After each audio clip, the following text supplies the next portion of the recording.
I thought my girlfriend was saving my family. Now I realize she's hunting them.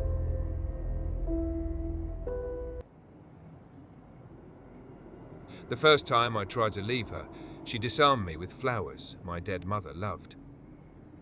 We were in a quiet Vietnamese place, the air thick with the scent of basil and star anise. I had the words rehearsed, a clean, kind surgical script to extract myself from whatever this was. Before I could make the first incision, she looked at me, her eyes already shimmering. "Is this about Vesper?" she asked, her voice a fragile whisper. "No, this is about us, Lyra. It's moving too fast. Because I understand if you're not ready, if you need to slow down." A single perfect tear traced a path down her cheek. The elderly couple in the next booth glanced over, their faces etched with concern. For her. I know I love too intensely. It's a flaw. When I saw you in that coffee shop, all of your pieces scattered on the floor, I just wanted to help you put them back together. My practiced speech died in my throat. The words felt cruel now, brutish. The crying woman, the stone-faced man. The narrative was already written, and I was the villain. "Lyra, I found Cosmos at the market," she said, her voice catching. She pulled a small, perfect bouquet from her bag, the vibrant pinks and whites a splash of impossible color against the dark wood of the table. "I remembered you saying they were my mother's favorite." The words came out cold and distant. I never told her that. I was certain I hadn't.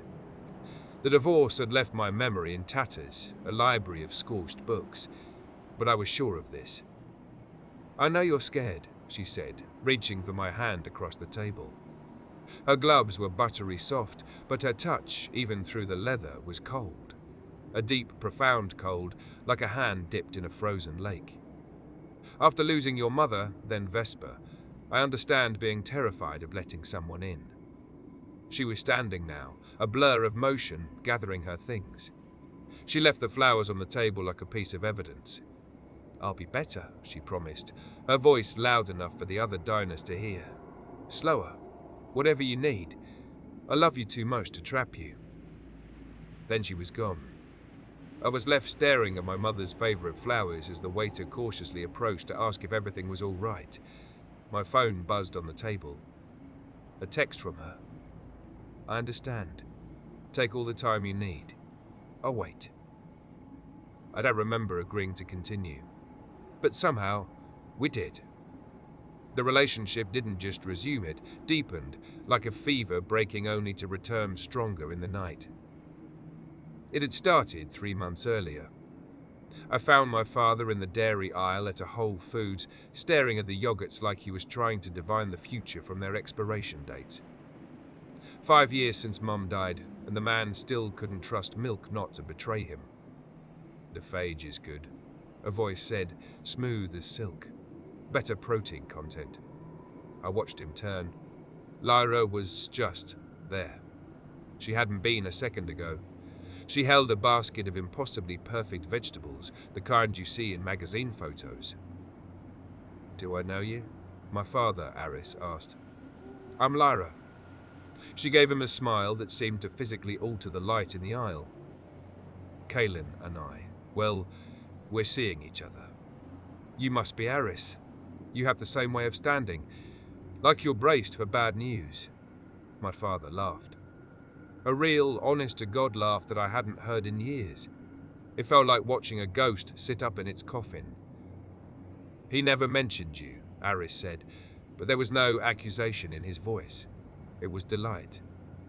The discovery of a pleasant secret. "It's new," she said, her gloved hand brushing against the yogurt in his cart.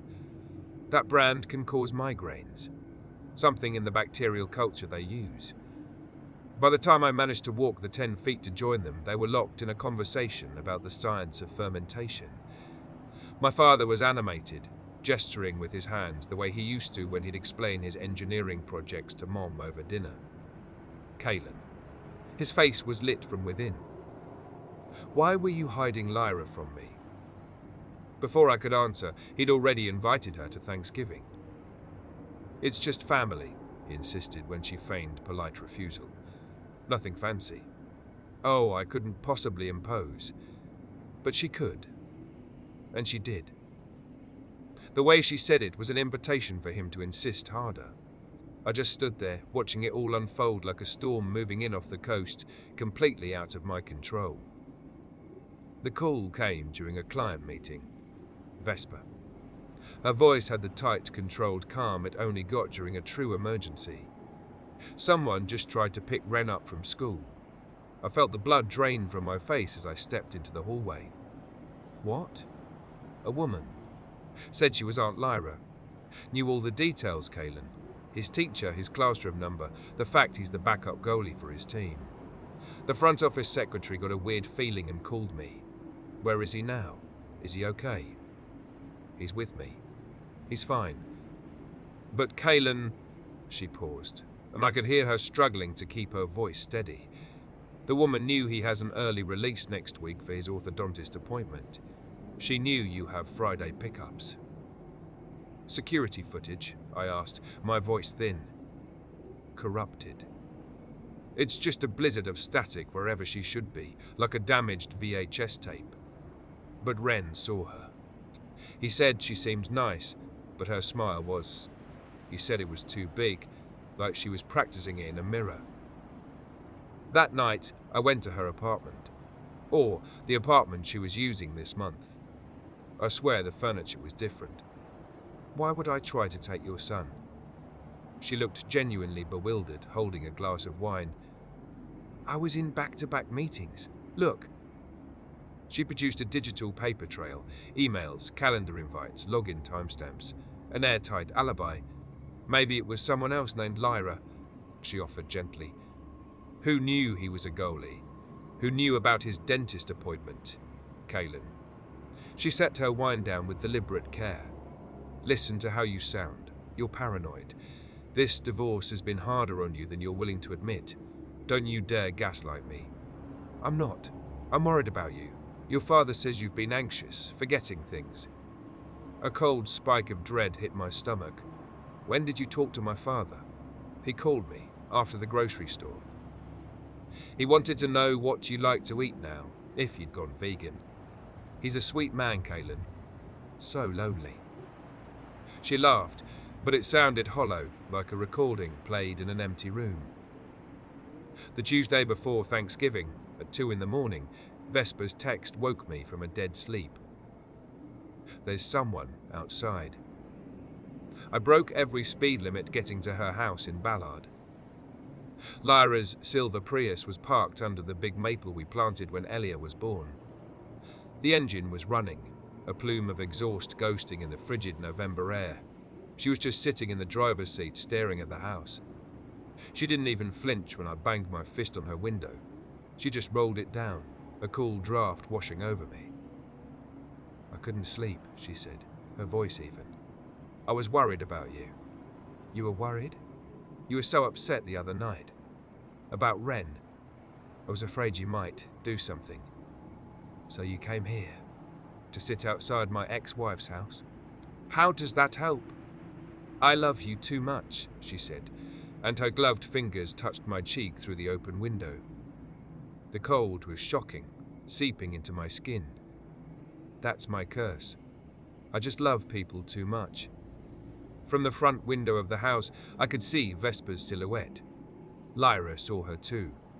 She raised a hand and gave a small, friendly wave, as if stalking your boyfriend in the middle of the night was a perfectly normal social call. Go home, Lyra, I said, my voice tight. Are you sure you're okay? Go, home. She drove away, but not with any urgency. I stood in my old driveway, under the tree my daughter was born under, and wondered when my life had stopped being something I lived and started being something I just watched happen to me. The infiltration was already complete. I just hadn't seen the full map of it yet. A call from my sister, Isla, in Portland. Your new girlfriend is an absolute gem. She found me online and offered to design a new logo for my yoga studio, free of charge. A message from my coworker had lunch with Lyra. She's really concerned about your stress levels. Maybe you should take that vacation time, buddy. My father calling, practically bubbling with excitement. Lyra joined my grief support group. Can you believe it? She lost her mother young too. We had coffee afterward. She really gets it. Each of them had been given a different piece of a fabricated story. To my sister, they'd been dating for 6 months. To my co-worker, it was new but intense. To my father, they were practically living together. I'm trying to be a part of your life, she said calmly when I confronted her, her apartment smelling of ozone and lilies. Isn't that what you wanted? You're lying to everyone. I'm connecting with them. I'm sorry if that feels threatening to you. You told my father we live together. Don't we, in a way? She asked, tilting her head. I'm here most nights. She wasn't, was she? The days had started to blur, her presence expanding to fill every crack in my life, like water freezing in stone. On Thanksgiving morning, she was already there when I arrived at my father's house. She was in the kitchen, wearing my mother's old apron, the one with the faint cranberry stain from '97 near the hem. Your dad likes to eat early, she said, kissing my cheek. Her lips were cold. I remembered him telling me. She moved around the kitchen with an unnatural familiarity, reaching for pans in cupboards she'd never opened, finding the good carving knife in a drawer she shouldn't have known about. How do you know where everything is? I demanded. Ari showed me around last week when I brought him groceries. My father was at the dining room table, old photo albums spread out like a tarot reading. She'd been studying them, learning the faces, memorizing the connections. Are there any hereditary conditions I should know about? She asked, her tone as casual as if she were asking about the weather. For medical forms down the line. What medical forms? For us. For the future. She smiled that smile Ren had described, the one that was all mechanics and no warmth. Your mother had arthritis, didn't she, early onset?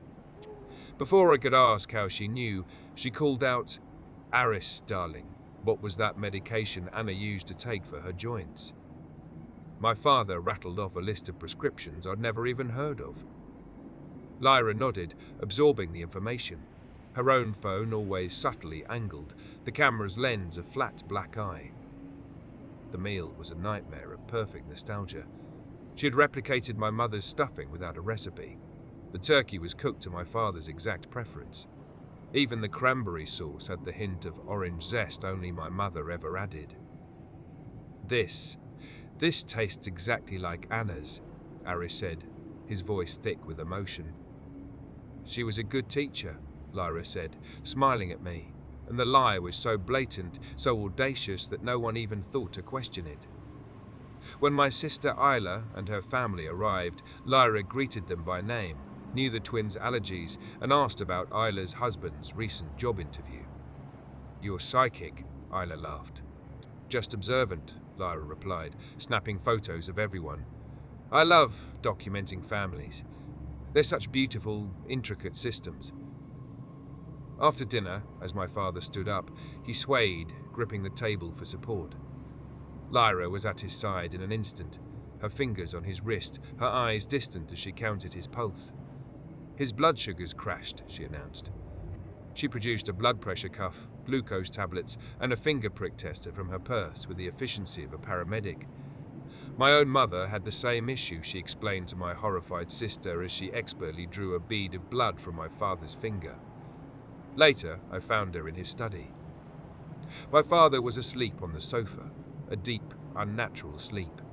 Lyra was methodically photographing pages from a folder labeled Financials Estate. Your father asked me to help him get organized, she said, not even bothering to look up. What did you do to him? I made him Thanksgiving dinner. She finally turned to face me, and for a split second her features seemed to flicker, to lose their cohesion, like a hologram struggling to hold its form. Your family is so fragile, Kaylin. So disconnected. You all need help. Get out of this house. I can't leave Aris like this, she said, gesturing to my sleeping father. His heart rate is worryingly irregular. She smiled again. That wide, practicing smile. "You're having an episode, Kaylin. The stress is getting to you. I need you to be my witness," I said to Vesper on the phone later that night. "I think I'm going crazy, or she's not what she says she is. Either way, I need someone else to see it." We followed Lyra's Prius from a safe distance. She didn't head back towards the city. She drove south, deep into the industrial wasteland of Georgetown, a maze of silent warehouses and dead-end streets. She parked and entered a derelict medical building, slipping through a side door that should have been chained shut. "We call the cops," Vesper whispered, her hand gripping my arm. "And tell them what? My girlfriend is trespassing." We crept to a grimy window, peering through a crack in the boarded-up glass. The room inside was vast. And it wasn't empty. There were people, maybe a dozen of them, standing in silent clusters. The walls were covered in diagrams, family trees, maps, timelines all connected by strings of red yarn, a grotesque spiderweb of data. I saw photos of my family, of Vesper's family, dozens of other families I didn't recognize. Lyra stood in the center, pointing to pictures of Ren and Elia. The others turned in unison, a slow, synchronized movement that was deeply wrong. As they moved into a sliver of moonlight, I saw their faces. Human-shaped, but not human. Their features seemed to shift, to blur at the edges, their eyes catching the light with the reflective gleam of a nocturnal predator. I lifted my phone to record, but the screen went black. The battery, full a moment ago, was dead. The phone itself was hot to the touch. Vesper's did the same. Lyra's voice, clear and cold, cut through the broken glass. "Winter solstice," she said. "All families simultaneously. The infrastructure is complete." One of them turned its head sharply, its unfaced locking directly onto our window. We didn't wait. We just ran. The police officer we flagged down was patient but dismissive. When we led him back to the building, it was empty. Not just empty. It was derelict in a way that felt ancient. Thick, undisturbed shrouds of cobwebs hung everywhere. The floor was layered in grime that hadn't seen a footprint in years. The complex webs of string and photos were gone.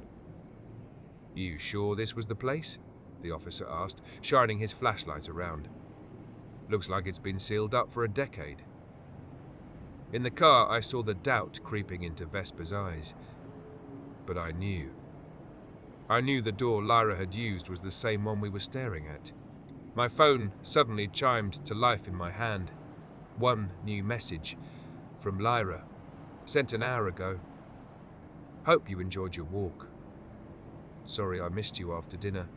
Your dad was so worried when you left. I stayed to help clean up." Attached to the text was a photograph. It was of me and Vesper, faces pale with terror, peering through the broken window of the Georgetown building. It was taken from inside. Another text came through a moment later. "Your family is lovely. I can't wait to be a part of it." And then, one last one. All of them. Back at Vesper's house, with the kids sleeping safely upstairs, we realized the truth. 3 cars were parked on the street outside, one on each corner of the block. Their engines were running, their windows fogged against the cold, but we could see the dark shapes of people sitting inside each one. Just sitting. And waiting. Through our own kitchen window, an interior light in one of the cars flicked on for a single, deliberate second. It was Lyra. She was looking right at us. And she was smiling. The light went out. But the engines kept running, waiting for the winter solstice, waiting for whatever comes next.